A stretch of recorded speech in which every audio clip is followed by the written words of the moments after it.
This presentation is provided by emaildelivered.com.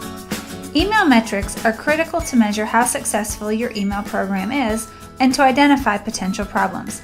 Yet with so much information, it's easy to measure the wrong things. This can waste time, yield false results, and hurt your bottom line. So let's look at 9 email metrics to measure.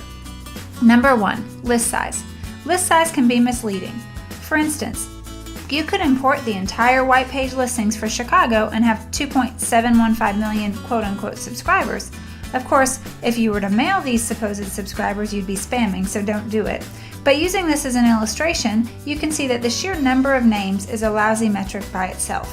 What matters is the relationship you have with real opt-ins who are interested in buying your products and services.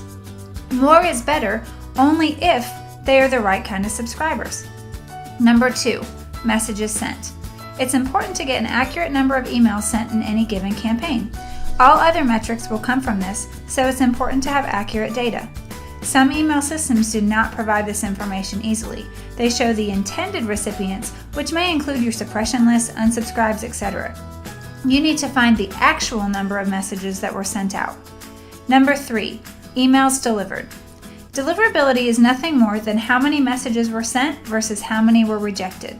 The more messages that get delivered, the more people will see your offers, and the higher your revenues. Number 4, bounce rate. Your bounce rate is the percentage of emails that were rejected by the ISPs.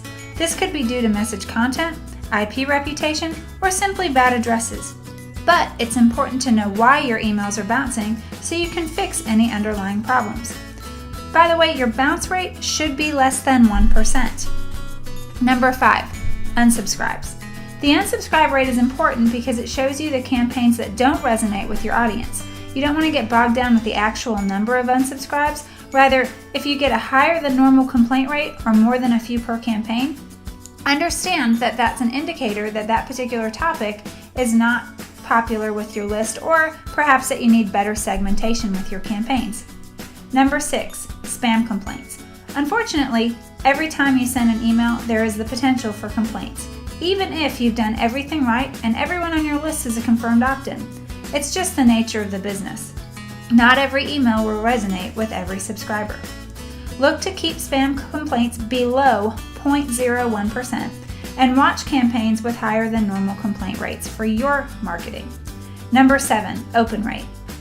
The open rate tends to be one of the most popular metrics, but it's not the be-all end-all of your campaign. Of course, if no one opens your emails, that's a problem, but even if you had a 100% open rate on an email campaign, it means nothing if no one clicks through to buy your offer.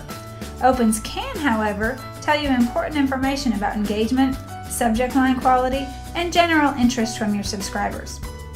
On a basic level, your open rate is a good indicator as to how effective your subject lines are and whether or not your audience is interested in what you have to say. Number 8, click-through rate. While open rates tell you how effective your subject line is, your click-through rate tells you how effective your email copy is. If you have a high open rate and a low click-through rate, you've got a disconnect between your subject line and your copy, or your audience simply isn't interested in the offer. Many email systems measure the click-through rate against the entire number of messages sent. A better way to look at your click-through rate is as a percentage of opens. I know some folks will say, yeah, but not all opens are tracked because not all subscribers have images turned on.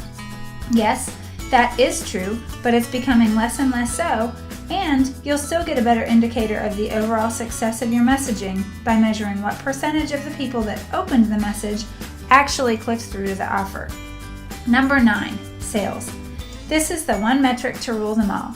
Simply having a lot of subscribers won't help your bottom line. Having more subscribers who buy from you helps your bottom line.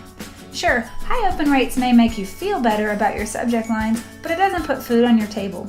Opens without clicks that turn into sales is the ultimate indicator of the success or lack thereof of your email campaigns. If you're not getting the sales, then you can track back through the rest of these metrics in order to identify where the underlying problem lies. When it comes to email metrics, the numbers don't lie, but they can hide or distort the truth. The key is to focus on sending the right message at the right time to the right people. Focus on engagement and segmentation, sending offers that benefit your subscribers, and you'll find that all of these metrics improve. For more information on email marketing metrics and to download your email marketing metrics cheat sheet, Visit www.emaildelivered.com/email-metrics.